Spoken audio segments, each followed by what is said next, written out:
बिस्मिल्लाहिर्रहमानिर्रहीम अस्सलामु अलैकुम। सऊदी इन्फो यूट्यूब चैनल में आपको खुश आमदीद कहते हैं। जवाज़ात की जानिब से अहकामात जारी हुई हैं। ऐसे तमाम गैर मुल्की जिनका महना डोमेस्टिक वर्कर, आमिल मंजली या साय ख़ास, नर्स, खुद्दामा, होम टीचर, इस तरह का जो भी जिसका महना है उनको आने की इजाज़त दी गई है सऊदी अरेबिया में।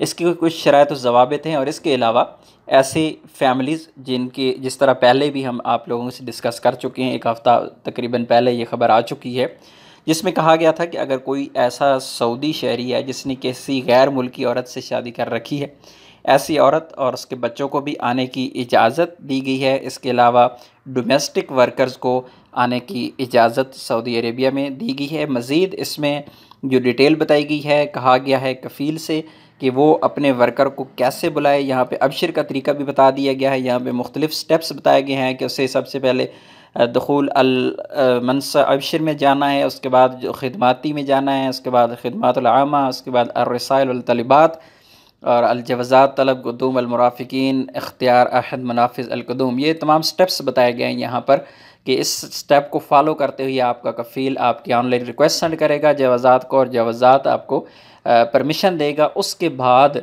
जो गैर मुल्की वर्कर है, जो डोमेस्टिक वर्कर है, वो सऊदी अरेबिया में दाखिल हो सकेगा। नेक्स्ट उन्होंने यहाँ पे जो बताया है, यहाँ पे जो सबसे ज़रूरी चीज़ है और अहम चीज़ है, यहाँ पर सिर्फ़ बर्री रास्ते के ज़रिए यहाँ पर आ सकता है। यहाँ पर सिर्फ ज़मीनी रास्ता बाय रोड वो सऊदी अरेबिया में एंटर हो सकता है। और यहाँ पर 4 चेक पोस्टों के बारे में, 4 जो एंट्री पॉइंट है उनके बारे में कहा गया है। सबसे पहले जो पॉइंट है अल खफजी का, वहाँ से इसके बाद है अल राकी और जसर अल मलिक अल फहद, यानी ये जो बहरीन का पुल है यहाँ से, और उसके बाद है ये अल बतहा। इन 4 मकामात से एंट्री हो सकती है, इसके अलावा एंट्री नहीं है। याद रखिएगा ये उन वर्कर्स के लिए है जो इस वक्त इन ममालिक में मौजूद हैं।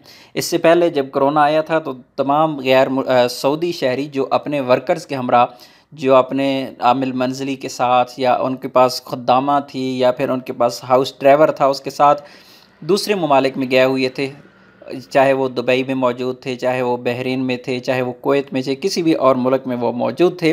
तो वहाँ से जब कोरोना आया तो उसके बाद जब पाबंदी लग गई एंट्री पे, तो आहिस्ता आहिस्ता फिर क्या हुआ कि सऊदी शहरियों को बाय एयर वापस लाया गया, लेकिन क्योंकि उनके जो वर्कर्स थे और इसके अलावा उनकी जो गैर मुल्की फ़ैमिलीज़ थी उनको आने की इजाज़त नहीं थी। उसके बाद थोड़ा अर्सा पहले गैर मुल्की फ़ैमिलीज़ को इजाज़त दी गई और फिर अभी जो डोमेस्टिक वर्कर्स हैं उनको भी इजाज़त यहाँ पे दे दी गई है। ये अभी सिलसिला स्टार्ट नहीं हुआ एंट्री का, लेकिन अभी प्रोसेस बता दिया गया है, ऐलान कर दिया गया है। ऐसे तमाम जो गैर मुल्की वर्कर्स हैं जो डोमेस्टिक वीज़े पर हैं, सऊदी अरेबिया से बाहर हैं और वो किसी बॉर्डर के करीब है। ज़ाहिर है अगर आपने आना है, अगर दूसरे ममालिक में आप मौजूद हैं, फ़ॉर एग्ज़ाम्पल आप मौजूद हैं पाकिस्तान में, तो वहाँ से अगर आपने आना है तो फिर आपके लिए ये मुमकिन नहीं होगा। उसकी वजह ये है कि अगर आप दुबई आते हैं तो आपको दुबई बाय एयर आना होगा, और ज़ाहिर है आपने अगर दुबई की सिर्फ टिकट करवानी है तो आपके पास उसका वीज़ा होना भी ज़रूरी है आपको, क्योंकि अगर वाया टिकट अगर होती तो आप ट्रांज़िट वीज़ा ले लेते वहाँ पे, या फिर आपके पास अगर तो कोई वैलिड वीज़ा है, आपके पास टूरिस्ट वीज़ा है या आपके पास विज़िट वीज़ा है दुबई का, तो आप वहाँ पे आके वहाँ से आप इस तरफ निकल सकते हैं। इसी तरह कुवैत और बहरीन है, तो अगर आपके पास वीज़ा नहीं है तो वहाँ पे आपको वो आने की वहाँ से टिकट ही नहीं मिलेगी, तो आप वहाँ पे नहीं आ पाएंगे। सऊदी अरेबिया के लिए वाया टिकट आप भी नहीं करवा सकते कि आप टिकट दुबई की करवा लें और वाया आप सऊदी अरेबिया के लिए करवा लें, क्योंकि जब आप एंट्री करवाते हैं अपने एयरपोर्ट पे अपने मुल्क में, तो आपके जो वीज़ा होता है पासपोर्ट के उसको देखा जाता है। तो जब वो एयरपोर्ट पे आपका वीज़ा देखा जाएगा कि आप सऊदी अरेबिया का वीज़ा आपके पास है, तो आपको वहाँ से टिकट नहीं मिलेगी, आपके लिए प्रॉब्लम होगी। और इंशाल्लाह आने वाले दिनों में काफ़ी ज़्यादा उम्मीद है कि जो डोमेस्टिक वर्कर्स हैं, बज़ाहिर जो चीज़ें नज़र आ रही हैं, जिस तरह हमने पहले भी आप लोगों से कई बार डिस्कस किया है इस मौजू पे, कि ज़ाहिर है तमाम लोगों को एक ही बार इकट्ठा लाना तो मुश्किल है, लेकिन बज़ाहिर अब इससे लग रहा है कि इंशाअल्लाह जो डोमेस्टिक वर्कर्स हैं, हो सकता है सबसे पहले उनका नंबर लग जाए सऊदी अरेबिया में आने का, चाहे वो किसी मुल्क में बैठे हैं। ये मेरी ज़ाती राय है। ज़ाहिर है वो तो गवर्नमेंट जब ऐलान करेगी तो उससे ही पता चलेगा कि फ़ाइनल डिसीजन क्या लिया जाता है, कौन से ममालिक से पहले लोगों को लाया जाता है या कौन से महीने को वापस लाया जाता है, या अकामा की कैटेगरी देखी जाती है या वैलिड अकामा जिनका है पहले उनको लाया जाता है। ये तो ज़ाहिर है गवर्नमेंट जब ऐलान करेगी तो इंशाल्लाह तब ही पता होगा, फ़िलहाल कुछ नहीं कहा जा सकता।